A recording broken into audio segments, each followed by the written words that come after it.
Coming up on the program is singer-songwriter and storyteller and guitarist Daniel Neihoff. Stay with us.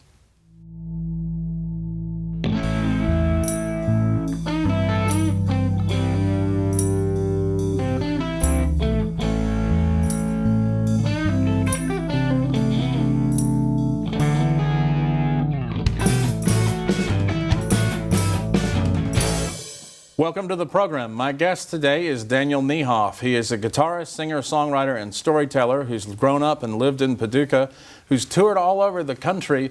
He has a 2019 EP called Appalachian Cry, and he's working on some new things coming up. First, let's listen to Daniel Neihoff before we talk to him.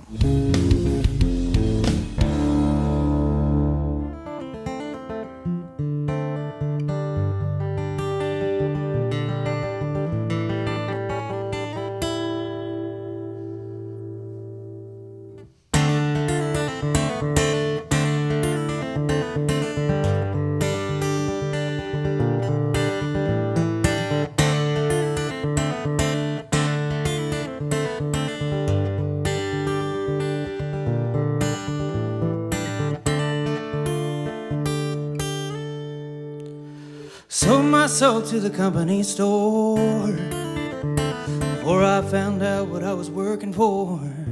'Cause what they paid me wasn't worth a dime. Just staying alive feels like hard times.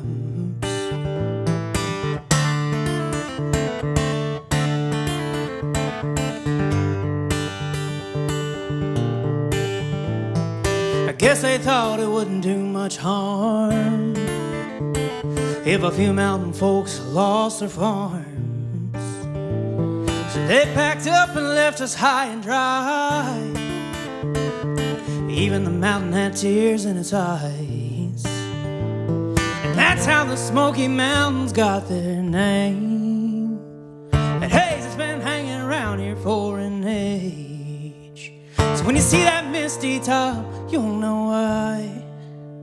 'Cause what you'll see and is the Appalachians cry.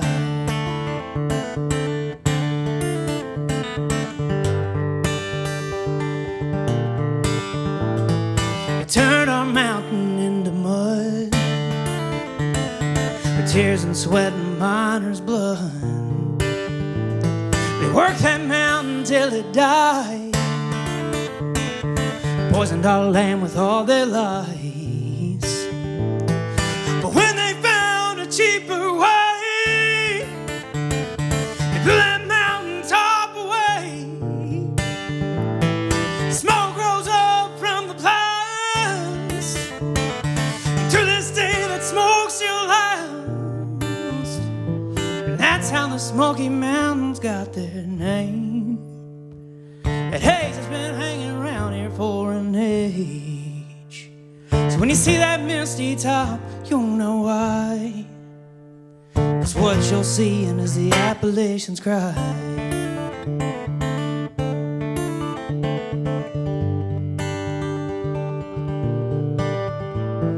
Our union finally made a plan. We'd meet that company gun in hand, make those bastards understand. The smoke from that day stained our land. And that's how the Smoky Mountains got their name. The haze has been hanging around here for an age. So when you see that misty top, you'll know why. It's what you're seeing is the Appalachians cry.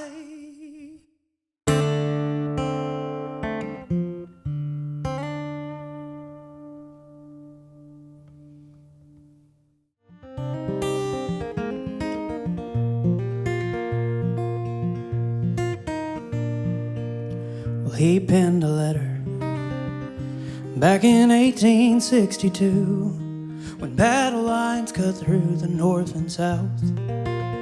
It said, "Dear mother, I'm dreaming of the day that I get to make my way back to that house. You know I miss you, and And I miss Father too, but there's somebody else I can't leave out. So if you talk to brother, tell him that I love him, although I think he chose the wrong side. But I won't hold that against him. I hope God is with him, and I pray we both make it home alive.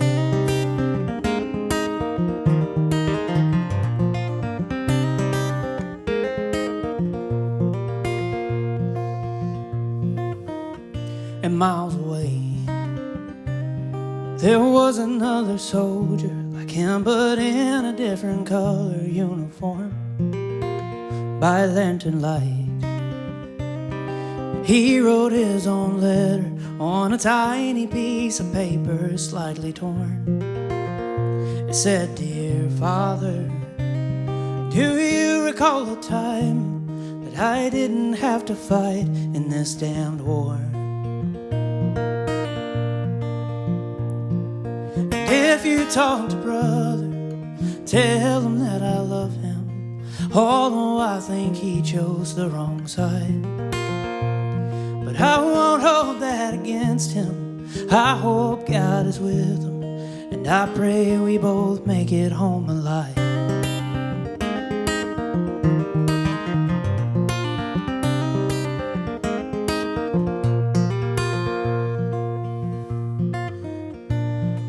And it don't matter who they're fighting for, they're just praying that they both survive this war.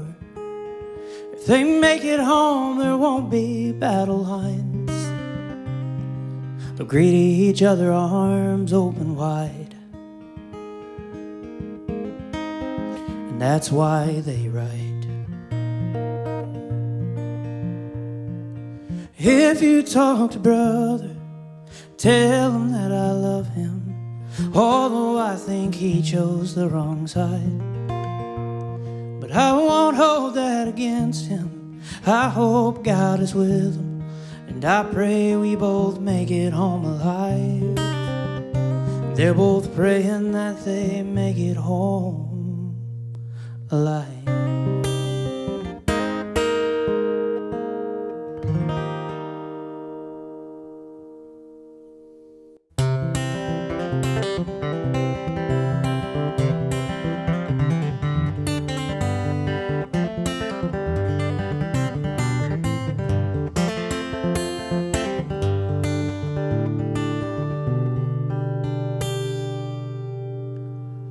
I grew up on public television. Bob Ross and Mr. Rogers, my addiction. Too poor to afford habits, so when I'd need a fix, I'd twist those bunny ears until the picture came in crisp. And it was good night, Austin city limits, 1,000 miles from nowhere, Kentucky. Those telethons I wish I could have given half of what came through that TV screen. When I felt alone, they knew just what I'd need. They'd remind me there were viewers like me. And I learned my imagination is a place, a hideaway if I need to escape. Well, I'd ride a big red dog and call him my best friend, slide down the spectrum to the reading rainbow's end. And it was good night, Austin city limits, 1,000 miles from nowhere, Kentucky. Those telethons I wish I could have given half of what came through that TV screen. When I felt alone, they knew just what I'd need. They'd remind me there were viewers like me. And if I'm ever needing a reminder about life before my britches got so small, that antenna in the box of misfit wires convinces me to cut the cable off. And It's still good night host in city limits. No matter where this crazy life may lead. Those telethons I wish I could have given half of what came through that TV screen. When I felt alone, they knew just what I'd need. And every time I get lost, they can find me. Yeah, they remind me they're viewers like me. Oh, yeah, they remind me they're viewers like me.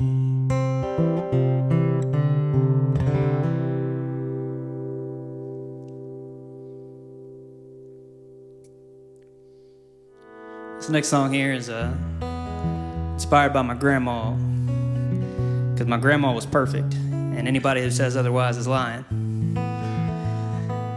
She never had a bad day. I'd walk in, and she could have her arm in a sling, leg up in traction,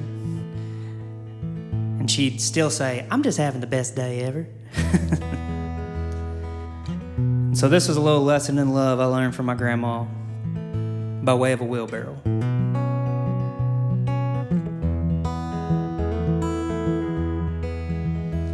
There's an old wheelbarrow in Grandma's garden that she only ever uses for dirt. Just a rusty old bucket with two wooden handles, but it sure has done some work. 'Cause if it wasn't for that one wheel wonder, the garden wouldn't have got far. It's just as important to use the right tools as it is to work hard. Because a hammer's made for nails and a shovel's made for holes. Hate is made to break, and love is made to grow. And if you want to build a brand new world, there's just one rule. Make sure you're using the right tools. Well, I've snapped a shovel right in half, trying to cut through roots. Took a claw hammer to a concrete wall, left with my ego bruised.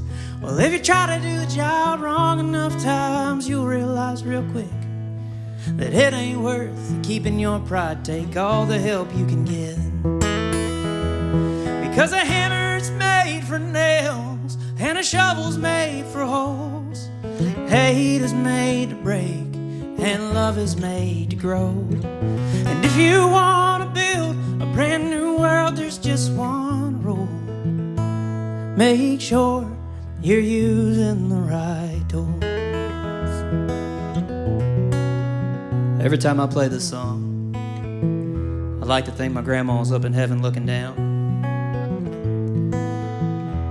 And if I play it just right, or maybe if the right ears hear it, I'd like to think my grandma's up there lighting up the sky with her big old smile. And maybe she's saying, "Well, this is just the best day ever." Because a hammer's made for nails and a shovel's made for holes. Hate is made to break and love is made to grow. And if you want to build a brand new world, there's just one rule. Make sure you're using the right tools. Make sure you're using the right tools.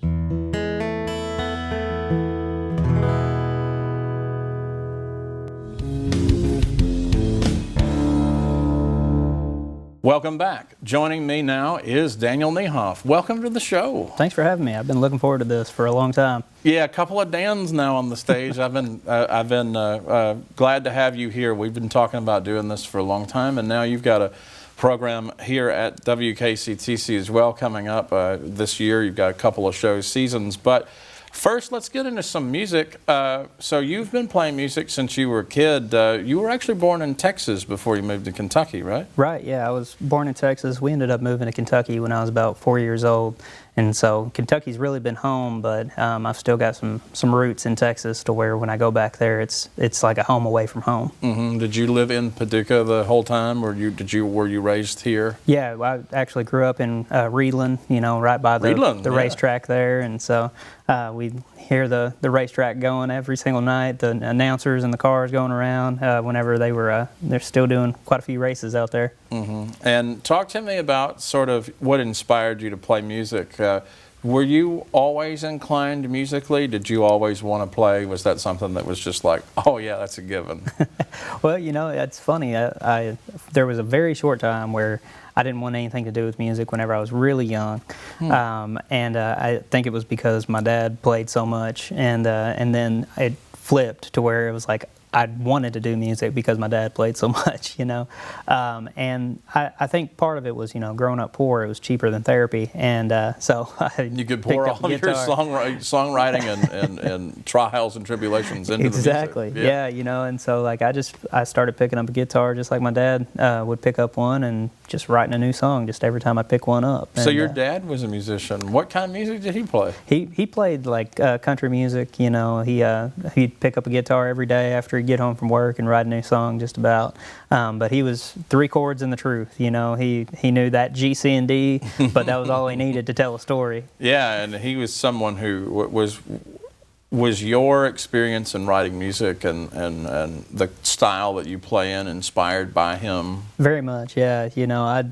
I'd say my biggest influences were really my grandmother, my dad, and my brother, just because that's what I was surrounded by growing up. My brother's 10 years older than me, and we actually started playing around the same time, but I was like 6 and he was 16, and I think that was another part of the reason that I started. Sort of became a family band. Yeah, so exactly. Yeah, and so and all of us have written songs. All of my siblings are musical in varying degrees, but we also all love telling stories. My grandma, she would write poetry, and she wrote letters and stories before she ever picked up a guitar. And I always say I think my grandfather got in more trouble than flowers could cure, so he bought her a guitar. And she loved it, and that's what got my dad started. My uncle, he played kind of classical guitar. I learned a lot from him. And then my dad, he kind of taught me how to weave a story, So this country music style, who were influences of your folks and yourself at that time? Was it like the popular country music of the time, or? Really, it was the songwriters. Like, my dad loved Paul Overstreet, which is not a name that I feel like a lot of country fans even necessarily know, but he was a fantastic songwriter, first and foremost. He wrote songs like Forever and Ever Amen with Don Schlitz for Randy Travis. Had just a slew of hits that he wasn't ever the face of, and so my dad being a writer and being unknown, nobody ever knew my dad as a famous musician. He, I think, connected with that in a way, and Paul Overstreet was also a great storyteller. He had songs about fathers and sons, and seeing how he was growing up to be more like his dad, and my dad really connected with that, and so did I.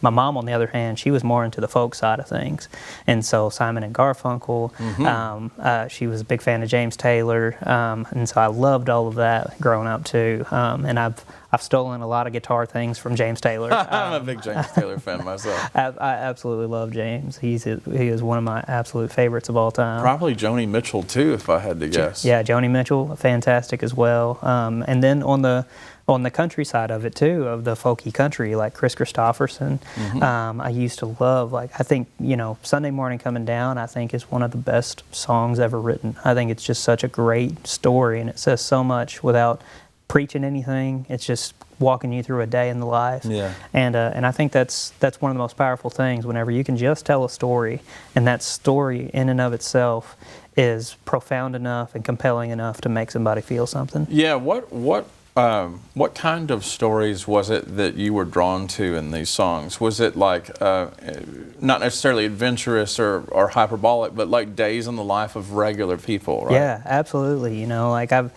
played a song for you guys called Fred Rowe, and like he's this character that just doesn't really present as some sort of extraordinary character who's had some sort of crazy life, but that to me is sometimes the most compelling person. It's finding the the amazing inside of the mundane, finding the poetry inside of the everyday, and that's what a good story should be able to do. Yeah, this may be a bad example, but I'll tell you a song. There's a country rock song that moves me, and every time I hear it, it's a mundane story about a regular guy. Ballad of Curtis Lowe, the Leonard Skinner song. That's just a guy who was like living his life and playing music because it's what he loved to do. And it's a beautiful song about a beautiful person who was just like making it, trying to survive. Absolutely, yeah. And the funny thing I find with songs like that too is that you can write a song so specific about one person, and you realize that there is not a unique experience out there anymore. We live on a planet of almost 7 billion people. It's like, if you have felt it, somebody else has felt it, but too. Somebody else has been through what you've been through. And just telling the story gives somebody this uniting thing to be able to grab hold of and feel a little less alone inside of their experience. Yeah, it's kind of like one of those where this is one of those circumstances where you don't want it to be just you on your own experiencing that. That connection makes you feel better as you deal with whatever it is, because music, from my own personal experience, can really move you and help you get through things too. Absolutely, yeah. Yeah, like I said, it's cheaper than therapy. One of the things that WKMS does every year for Mental Health Month is they do this thing where they ask our people out in the public, just say things like, well, what was a song that really helped you get through it? And I've always been fascinated by that, because a lot of the times you'll find that they are storytelling type songs. Like, one of mine was Gates of Eden by Bob Dylan, and that's like one of the best storytelling songs ever, Surely that was a motivator for you and your style as well. Very much, yeah. There were actually a lot of moments in my life where I would talk to people who were going through things, and I would take their story and I would translate it into lyrics in order to help them through it.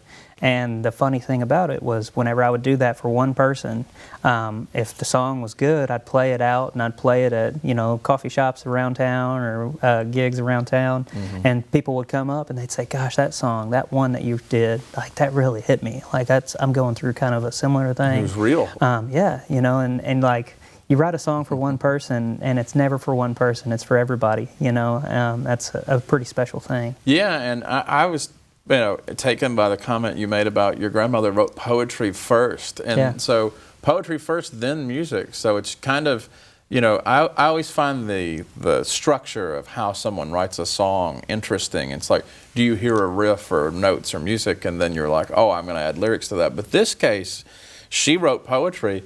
What was the poetry about? Do you remember? She wrote so much, and it was about everything. It was about faith, it was about family, it was about everyday life. She just would write about whatever she was going through and whatever she was feeling. And my dad did the same. He would write letters to nobody. He would write letters to God, and poetry and stories, and that was just something that no matter what was going on, they would just always write. And with your music, you're taking other people's stories and their lives, and you're sort of you're taking them as inspirations for your music, as well as your own. Talk about some of the other inspirations. So I know one of the things that you've described in the past is like feelings of loneliness, those kinds of things that people deal with on a daily basis.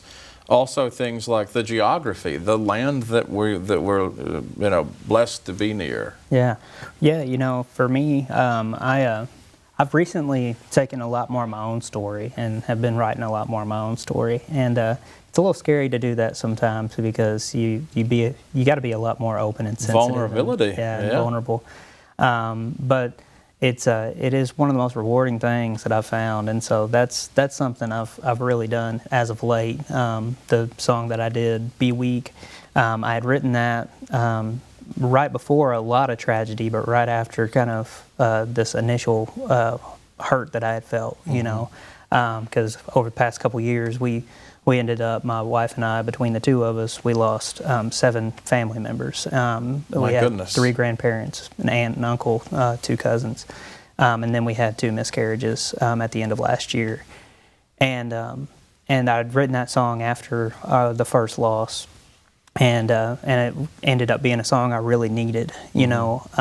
And I think that's something that, like, telling that story and being able to show that vulnerability, it's healing for me as much as it is for the other people who are hearing it now. I bet you found that a lot of people were moved by that song when you toured. Absolutely, yeah. And I find more and more people, you know, and the more I share that story too, the less alone I feel inside of that. You know, that's something that, like, I felt alone. I felt like, you know, I was experiencing something that nobody else had ever experienced. And that weight probably felt just like, why me, and all of the things that one would wonder, you know. Yeah, and I've found so much hope from that song encouraging others, and then those people who I've had the opportunity to encourage with that song encouraging me by letting me know that I'm a little less alone inside of this.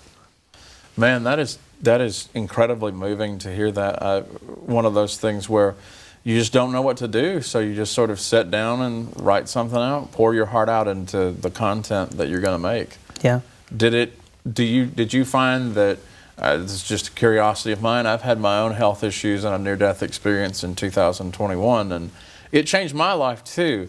When you wrote initially those songs, did you find that you went back to them and were like, okay, maybe I was a little too mad, or maybe I could express that a little differently? Because I journaled, and when I did that, I found that I was like, there were times I was angry at God. There were times that I was like directionless and things like that. Yeah, I've definitely had that experience, you know, where I think that time gives you a lot of perspective, you know, and I've tried to keep everything in as much of an open perspective as I can, to where I think, like, there's usually a reason for everything, and sometimes the reason for pain is the opportunity to help relieve the pain of somebody else who's feeling the same thing, and so that's kind of the lens that I've tried to look through whenever I'm looking at my own experiences.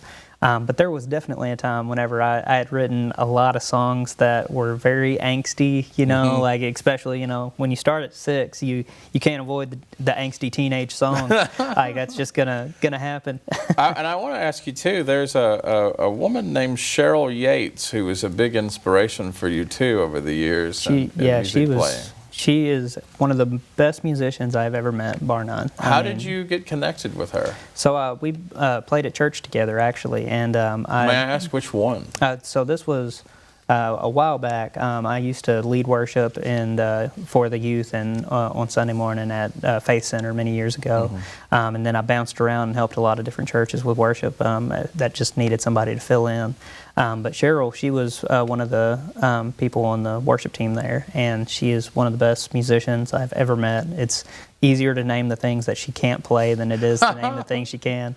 I think maybe like harmonica, but if you gave her like a couple hours, she could probably figure that out too. And be right there with Neil Young. Yeah. Right, you know, but she plays pedal steel, upright, violin, mandolin, anything with strings, just about, drums, saxophone, just has her master's in theory.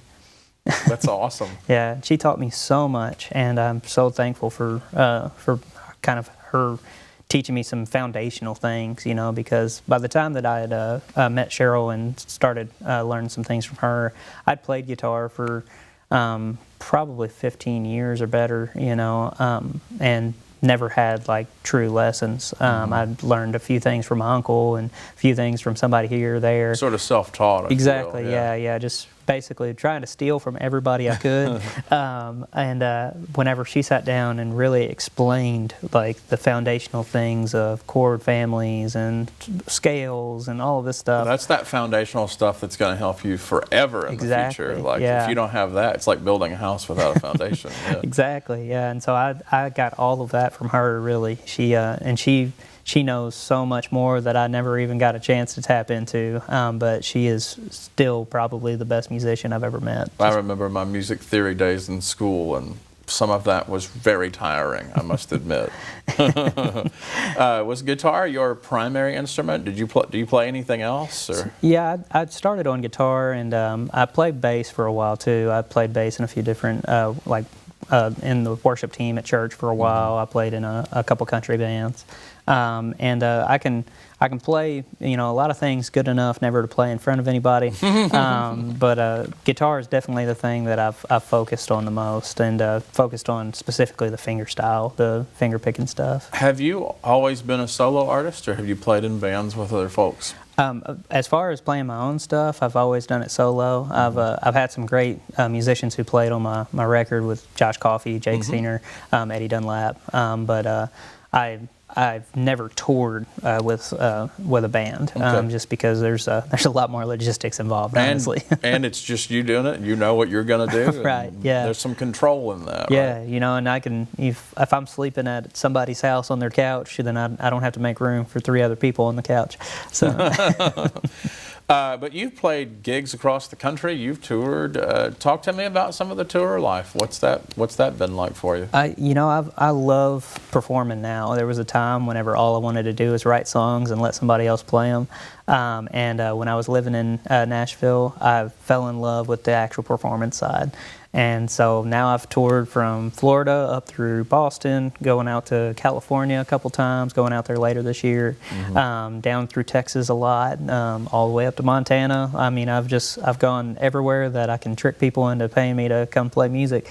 But I've just loved getting to share my music with people and share stories with people. Yeah, one of the songs I wanted to ask you about that you played today, you did a song about Austin city limits, right? Yeah. Talk to me about that. Yeah, so that's a song. I wrote a song about PBS, and being a poor kid in Western Kentucky, that's what you had. That's what I had. Yeah, we had 5 channels, and 2 of them were PBS, and that was only when my brother was outside holding onto the antenna, and I You got to move it just right now. That's right. We had great reception. Like, he never got to see it, but it's looking good. Yeah, it looks great. I'm yelling through the window. So, but I loved watching PBS and all the great stories that we would get. And all great lessons about what love is all about from Mr. Rogers and how to find the beauty in the world. And Austin City Limits, that was such an inspiring show. I saw some of the best artists I've ever heard of on that show, and it really was a thing to where I was like, oh, people do this. Like, this is a real thing. I can do this, yeah. So it was very inspiring in more ways than one. Talk to me about the Bluebird Cafe. So I went and tried out for that whenever I was late teens, early 20s, and just on a whim, I'd heard about it and went down there, and was very fortunate to get through the audition process, and I played there several times. And it is a pretty special place whenever you think of the history and the people who've been on there. Man. Yeah, I mean, it really is. And every single night you go there, you will find great music. And you get to play for some of the greatest audiences in the world. Was it surreal to be on that stage? Oh yeah, it was very cool. For the first time, especially, it was a little intimidating. And the more I've done it, the more it's just like I get to enjoy the experience more now. It's because of just the history. Yeah. Another song that you play is about your grandmother, and I love this story. You said that she's always had the best mood. Oh, yeah. Nothing was going to keep her down. I swear, she just never had a bad day. Tell me about that song. Yeah, she was pretty special in so many ways, but this story is really a great example of my grandma.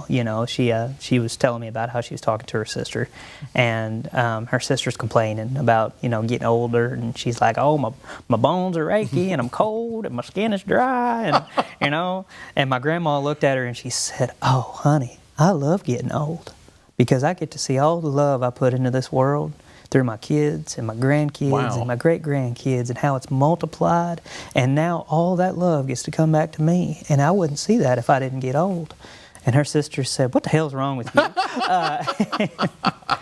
And that was my grandma, though. Like, she tried to find the brightness in the darkness. People don't talk like that anymore. You know what I mean? Like, that's a That's beautiful, if I may say so. Absolutely, yeah. She was a beautiful woman in so many ways. Also, talk to me about your, you had an EP, Appalachian Cry, came out in 2019. Right, yep. Talk to me about that. So that was something I had recorded down in Hermitage, Tennessee with a guy named Ren Renfrey, who was a fantastic producer. And he saw me play, and he came up and he said, man, I really like what you're doing. And he really believed in what I was doing. He believed in the stories I was telling and the message.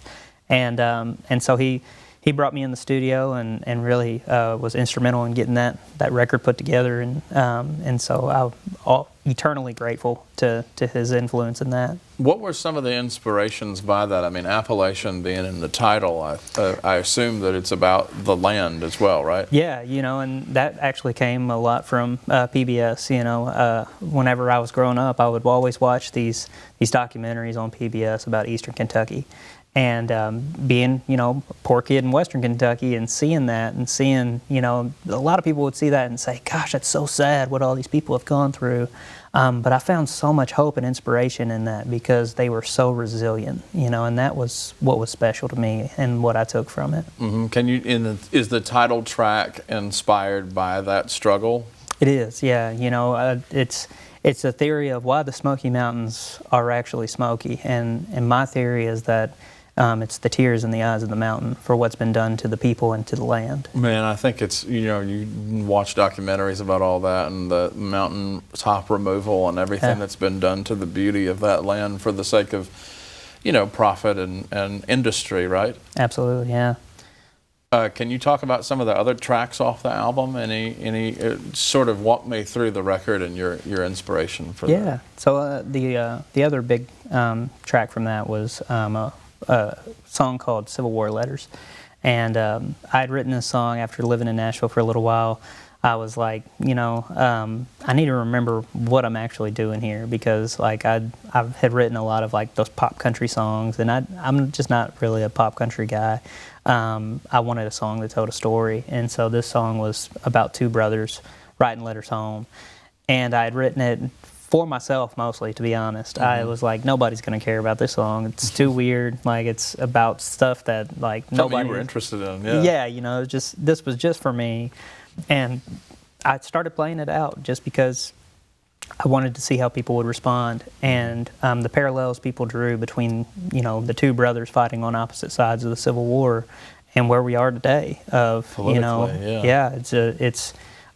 it's really easy to write off the humanity of the other side of any struggle. And whenever it's brother against brother and father against son, it's harder to write off that humanity. And that's what that song was to remind us of. And it's that thing where it's like when it's happening to you directly, it's a little more personal than if it's something that you see on cable television or Absolutely, whatever. Yeah. And you've got some songs that you perform that are not on that EP, and they're going to be on your next project. You want to talk a little bit about what's coming up, maybe? Yeah. So I mentioned, I've been writing a lot of more songs from my own personal experience, and so I've got this new project that I've been working on called Down to the Studs. And that's going to really be an expose of me in a lot of ways. It's going to have songs about my grandma, songs about my dad, songs about just, PBS and things that really were foundational for me. Those were kind of the studs of the framework that made me who I am. And I just kind of want to show some of that. I want to show people who I am in a way. And that's what this record is going to be all about. It's going to be those songs that really are part of who I am. And this is you opening up and being more vulnerable, like you had mentioned earlier. Right. Like this is your way of sort of going, hey, look, I'm me too, right? Yeah, exactly. Yeah, because it's so hard sometimes. I was thinking about this even this week. It is so hard to feel like you're being authentic and being honest when you get online and you're supposed to, post about your next show that you're so excited for, and I was trying to do that even this week, and thinking about the floods down in Texas and thinking about how many people have been displaced and lost and have died through those floods. My cousin even had his RV and one of his vehicles was washed away, and they lost almost everything, and it just is so hard sometimes to get online and say, I'm so excited for this next show. Come on down. And I just wanted wanted to do something that was real and that was honest, and that's really what this new album's all about. Yeah, I think we all search for authenticity a little bit in our own lives, and that sounds to me like what this record is about finding, not necessarily finding authenticity, but embracing it. Maybe. Yeah, and it's not going to be all woe is me, because I do have a lot of hope, and I do have a lot of love, and there's so many stories of hope and love inside of that from my experiences and from my grandma. But it's going to be me, It's not going to be just a bunch of fluff and a bunch of drinking beer on the beach on the tailgate of a truck with girls dancing, because that's just not what I'm about. Well, and before we go, I want to talk to you about one last thing. If you could quickly talk about Rivertown and the Round. You've got a series coming up. The way this airs, it'll be re-aired, so people will it'll be after. But talk about some of the shows that you have this year. It is something I'm really excited about. It's going to be featuring one touring or Nashville native, one local, well-known, and then somebody who's just kind of getting started. And so, this next one that we're doing is going to be Liv Green, Fate McAfee, and Sam Lynn. But every single one of these is going to be kind of that nature. And they share the stage together. That's what makes it in the Round. Exactly. Yeah, they share the stage and they share their stories and their songs, and they feed off each other, and it's a time-honored tradition to do that inside of in the Round. Well, that is awesome. I'm really excited about that program, and that you get to do it. You get to highlight really cool people doing cool stuff, just like I get to do today with you. So it's just fun all the way around to be able to tell people's story or allow folks to have a platform to do their thing. Absolutely. So, well, we're going to get back to some more music in just a second, but we'll be right back with some more music from Daniel Neihoff.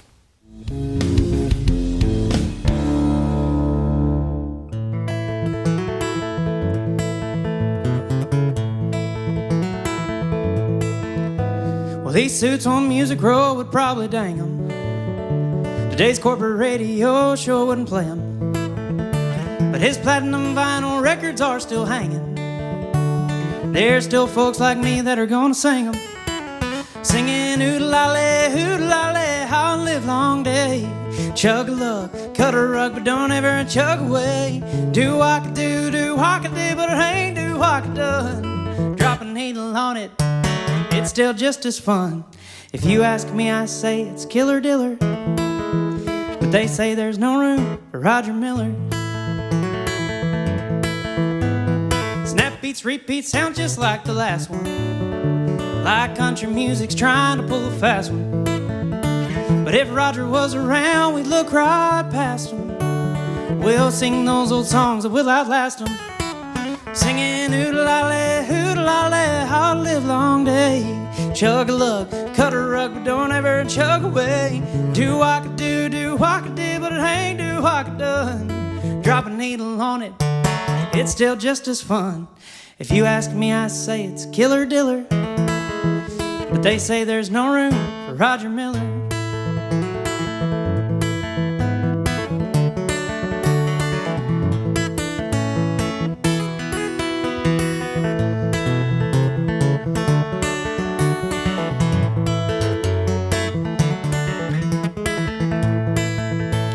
Ski beep beep bop beep la lee la beep bop dee bop dee la lee la dee dee dee dee dee dee dee dee doo.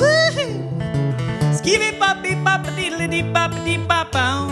Ski bop dee bop ski bop dee bop hoo. We're singing hoodle-lolly, how to live long day. Chug a lug, cut a rug, don't ever chug away.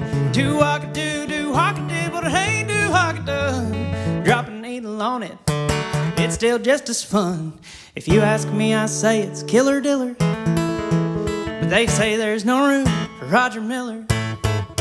Yeah, they say there's no room for Roger Miller. But I say there's some room for Roger Miller.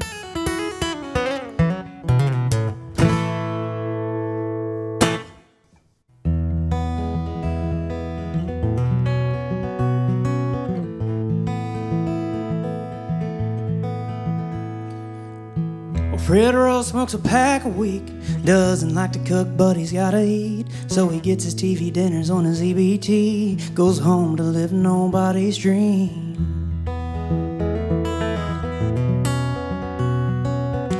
Fred Rowe doesn't have to try to figure out what's going on tomorrow night. He traded his ambition for a simple life. Now he's just living till it's time to die.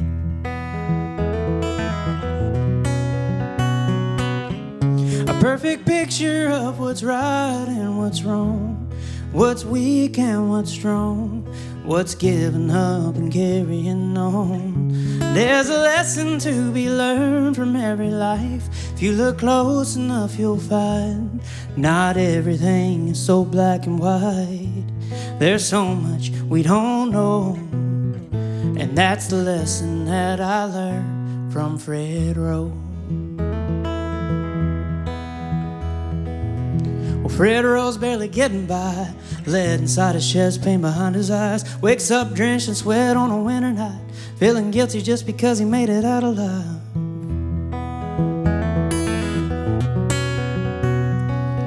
Cause Fred Rowe's got a purple heart in the back of his closet with a silver star, but he won't tell you what he got it for.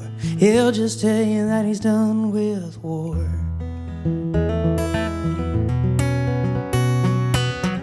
A perfect picture of what's right and what's wrong, what's weak and what's strong, what's giving up and carrying on. There's a lesson to be learned from every life. If you look close enough, you'll find not everything is so black and white.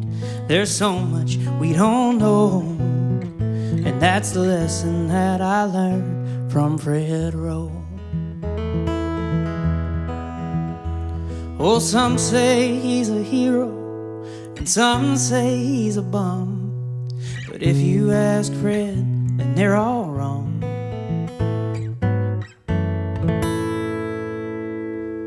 Fred Rowe smokes a pack a week, doesn't like to cook, but he's gotta eat. So he gets his TV dinners on his EBT. But there's so much that we don't see.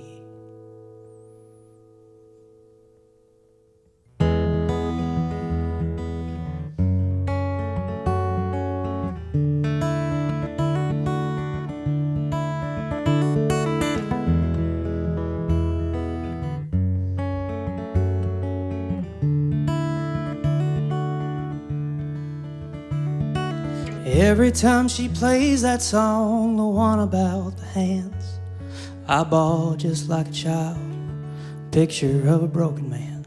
I used to wish I'd get used to it and I'd listen with a straight face, but lately my opinion's changed.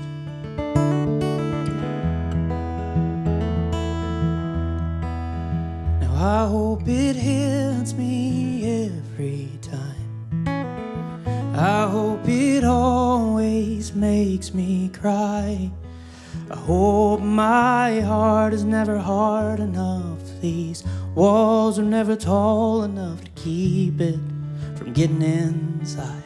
I hope it always cuts this deep. And I hope I'm never too strong to be weak. 600 square feet, we still struggle to pay rent. It's almost funny now, but it wasn't funny then. It'd be easy to forget the trials that I faced, but looking back makes me so thankful for today. So I hope it hits me every time.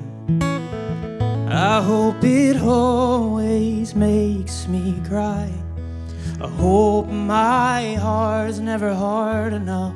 These walls are never tall enough to keep it from getting inside. I hope it always cuts this deep. And I hope I'm never too strong to be weak. And I hope when I hold my first child, the we both get to cry together. I hope when I lose someone that I love, that I don't try to hold it together. And I hope when my wife offers up a shoulder to cry on, that I let her. 'Cause sometimes you've got to be broken to get better. So I hope it hits me every time. I hope it always makes me cry. I hope my heart is never hard enough. These walls are never tall enough to keep it from getting inside. I hope it always cuts this deep. And I hope I'm never too strong. Oh, I hope I never pretend to be so strong. Yeah, I hope I'm never too strong to be weak.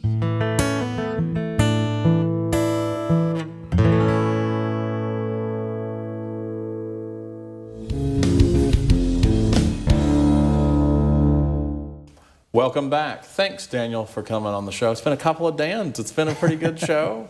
I always enjoy your music, your storytelling, and everything. You're welcome. Come back anytime you want. Well, thank you so much. I really enjoyed it. Enjoyed getting to talk to you and sharing some new songs with you. We finally made it happen. That's There, right. My guest was Daniel Neihoff. Thanks for watching. Join us next time.